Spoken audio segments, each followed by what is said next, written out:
अरे और राधा, मैं तुम्हारे बारे में ही सोच रहा था। आपने कम से कम मेरे बारे में सोचना तो शुरू किया। Thank you. नहीं, ये बात नहीं है राधा। गोपाल का खत आया था, इसलिए तुम्हारा ख्याल आया। मुझे भी गोपाल का खत आया और इसी सिलसिले में मैं तुमसे बात करने आई हूँ। ये क्या मजाक है, क्या पागलपन है? तुम दोनों ने मेरी पसंद, मेरी जिंदगी के फैसले आपस में बैठ के कर लिए। क्या मुझे मेरी जिंदगी, मेरी पसंद के बारे में फैसला करने का कोई हक नहीं? मैं तुम्हारा मतलब नहीं समझा। मेरा मतलब ये है कि मैंने गोपाल से कभी मोहब्बत नहीं की। मैं उसे सिर्फ एक अच्छा दोस्त समझती हूँ। मगर गोपाल तो यही समझता है कि तुम उससे मोहब्बत करती हो। और सच मानो तो मैं भी यही समझने लगा था। मेरे डैडी ने ठीक ही कहा था कि मोहब्बत करने वाले दिल वही देखते हैं जो चाहते हैं। मुझे ये कहते हुए अच्छा तो नहीं लगता, मगर कहना जरूरी समझती हूँ ताकि सारी गलतफहमियां दूर हो जाए। मैं सिर्फ तुमसे मोहब्बत करती हूँ, करती थी, करती रहूंगी। और तुम मुझसे मोहब्बत करते हो या नहीं, इसका अभी इसी वक्त मुझे हाँ या ना में जवाब चाहिए। राधा, मैं तुमसे मोहब्बत करता हूँ, करता था और करता रहूंगा। फिर तुमने इतने दिन मुझसे कहा क्यों नहीं? इतने दिन चुप, खामोश क्यों रहे?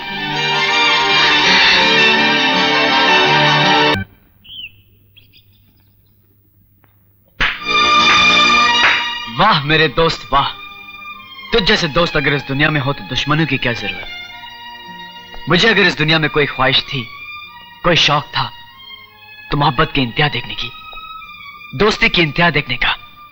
मगर तूने मुझे आज कमीनापन, फरेब और धोखे की इंतहा दिखा दी। मुझ पर इल्जाम लगाने से पहले मेरी बात तो सुन ले गोपाल।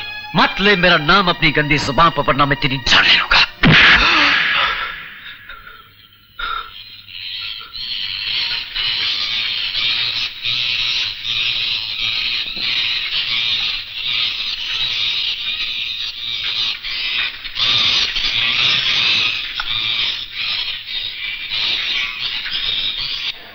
कृपया ध्यान दें, आईसी उड़ान 702 से हैदराबाद जाने वाले यात्रियों से निवेदन है कि सुरक्षा जांच के लिए प्रस्थान करें। धन्यवाद। सर, सेठ जी आपको बाहर बुला रहे हैं, कुछ जरूरी बात करनी है। अरे लेकिन अभी मेरे प्लेन का वक्त हो गया।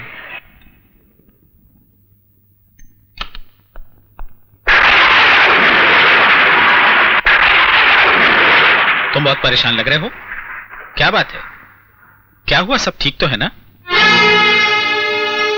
अरे भाई क्या बात है, क्या हुआ? कुछ बोलो तो।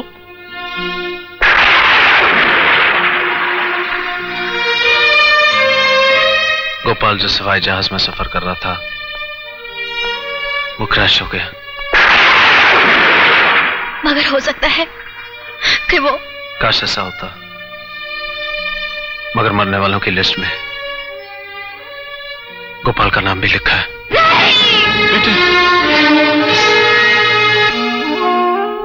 एक दिन मैंने गोपाल से कहा कि बेटा, तू हमेशा अपनी मां के बारे में पूछता रहता है, कभी तूने अपने उस पाप के बारे में नहीं पूछा जिसने तुझे और तेरी मां को इतना दुख पहुंचाया है? वो हंस के बोला कि अंकल, मेरा दिल मां की मोहब्बत, प्यार से इतना भरा हुआ है कि इसमें किसी के लिए नफरत की कोई जगह नहीं है। जो मां से मिला है वही देकर जाना है, वही देकर चला गया। बेटा, हम सब पर उसके प्यार, उसकी मोहब्बत का कर्ज है जो हम कभी नहीं उतार सकते। मैं जब भी उससे कहता कि गोपाल, पढ़ लिख कर कुछ बड़ा आदमी बन जा, तो वो हमेशा कहता था कि अंकल, अगर कृष्णा बड़ा आदमी बन गया तो समझो मैं बन गया। मैं और कृष्णा अलग अलग थोड़े ही हैं। बेटा, अब तुम्हें अपने लिए नहीं, उसके लिए बहुत बड़ा आदमी बनना होगा।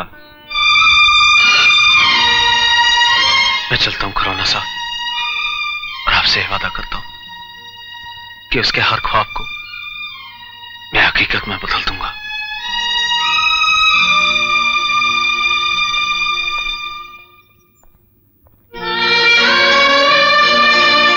राधा, मैं जानता हूं गोपाल के जाने से हम सबकी जिंदगी खाली और बेमकसद हो गई है,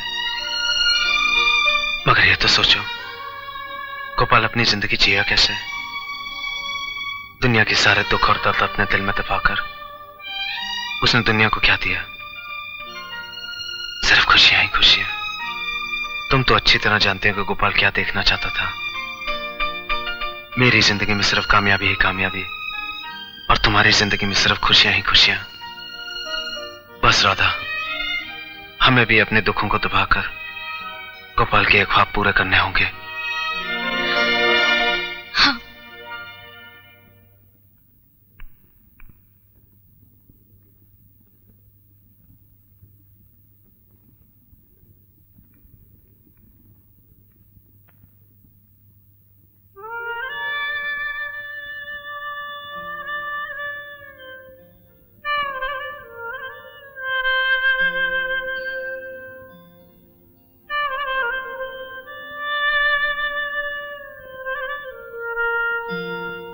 चलो बोलो, तुम मुझे क्या दोगी अगर मैं ये बता दूं कि तुमने भगवान से क्या और किसके लिए मांगा?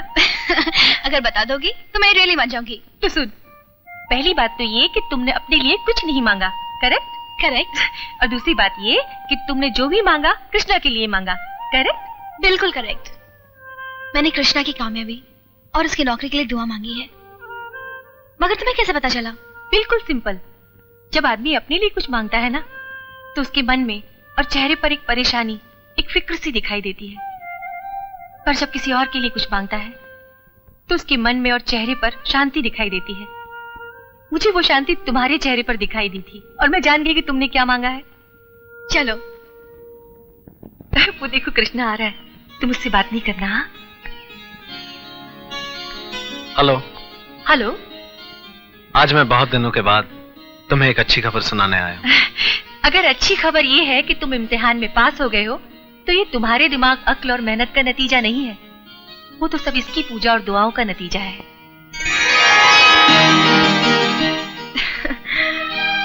मिस्टर कृष्णा, अगर आपके पास थोड़ी सी अक्ल या थोड़ा सा दिमाग होता, आप कहीं पहले ये जान गए होते कि मेरी दोस्त आपको कितना चाहती है और आपके बारे में क्या सोचती है। मिस्टर कृष्णा, कुछ बातें ऐसी होती हैं जो कही नहीं जाती, बिन कहे समझनी पड़ती हैं। जैसा कि मैं जानती हूँ कि आप दोनों अभी यही चाहते हैं कि मैं आपको अकेला छोड़ दूं, लेकिन कहने की हिम्मत नहीं हो रही। नहीं, ऐसी कोई बात नहीं है। बात तो ऐसी ही है और आप दोनों भी अच्छे से जानते हैं, इसीलिए मैं चली। बाय।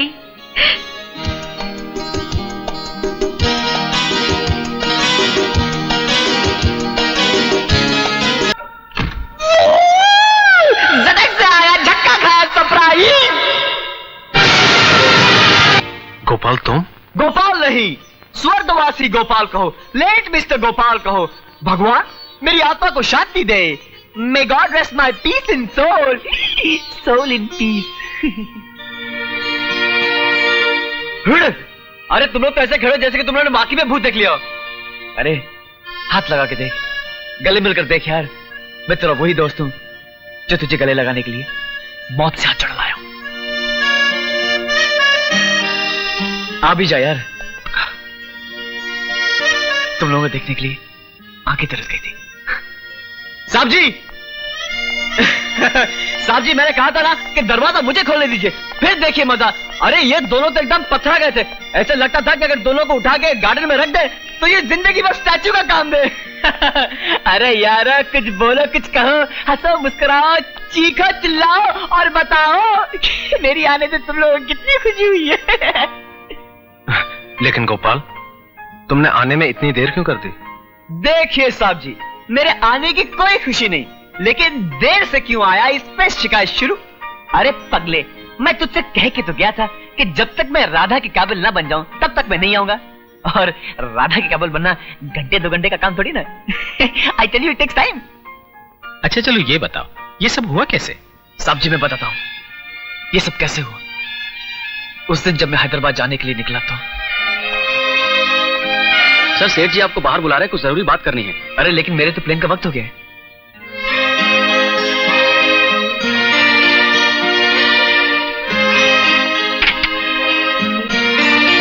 Hello sir. गोपाल, मुझे एक जरूरी काम से इसी वक्त जाना है। टिकट अवेलेबल हो नहीं पा रही, मैंने सोचा तुम्हारे टिकट से चला जाता हूँ। ठीक है सर, जैसे आपकी मर्जी। अरे कल मिलो ना भाई, वो एक कहावत याद आई, जब भी मिलो तो ऐसे मिलो जैसे पहली बार मिल रहे हो, और जब रुखसत हो तो ऐसे जैसे आखिरी बार मिल रहे हो। Take care.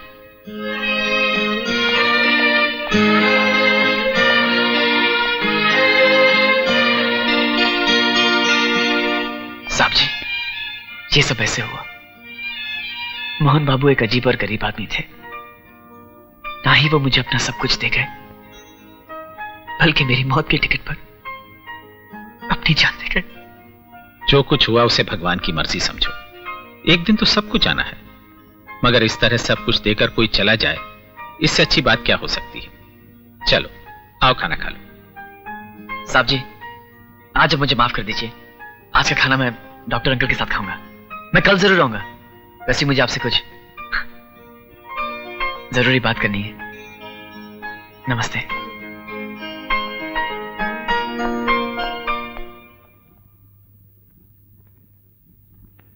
Doctor uncle. अरे गोपाल बेटा, तू? हाँ, जिंदा हूं और एकदम रियल। अब मुझे अच्छी तरह जी भरकर देख लेने देना तुझको।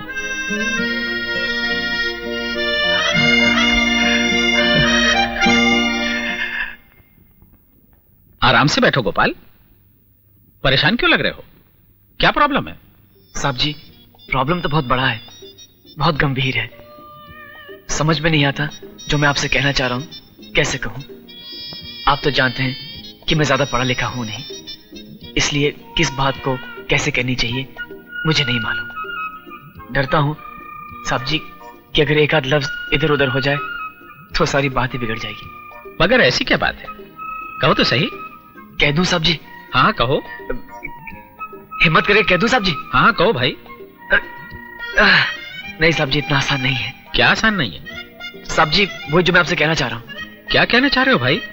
साहब जी वही जो नहीं कह पा रहा हूँ। नहीं कह पा रहे तो छोड़ो। अरे नहीं साहब जी, कमाल कर रहे हैं, ये तो मेरी जिंदगी का सवाल है साहब जी। तो फिर बोलो। ससुर जी, साहब जी मैं जानना चाहता हूँ, जब आप अपनी शादी की बात करने अपने ससुर जी के पास गए तो आपने क्या कहा और किस तरह कहा? अरे भाई, तुम इतना पूछने में इतनी देर लगा रहे थे, इतने दिन गुजर गए, कुछ याद थोड़ी है। फिर भी याद कीजिए ना। मैं उनके सामने जाकर बैठा और किस तरह बैठे? आराम से टिक कर बैठे या इस तरह? आराम से बैठे। अच्छा। बहुत मुश्किल काम है साहब जी। अच्छा फिर आपने क्या कहा?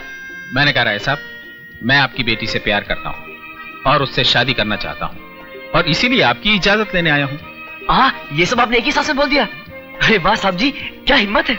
बस फिर वो बोले कि बेटे तुम बहुत अच्छे लड़के हो, मैं तुम्हें बचपन से जानता हूँ, अगर कमला की भी यही मर्जी है तो मुझे क्या एतराज हो सकता है।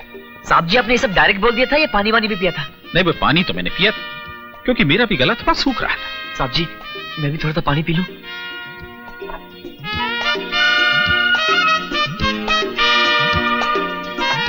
साहब जी मैं राधा से प्यार करता हूँ और उससे शादी करना चाहता हूँ और आपकी इजाजत लेने आया हूँ। तुम एक बहुत अच्छे लड़के हो, मैं बचपन से तुम्हें जानता हूँ। अगर राधा भी तुम्हें चाहती है तो मैं भी इस रिश्ते से बहुत खुश हूँ। थैंक यू साहब जी। Thank you.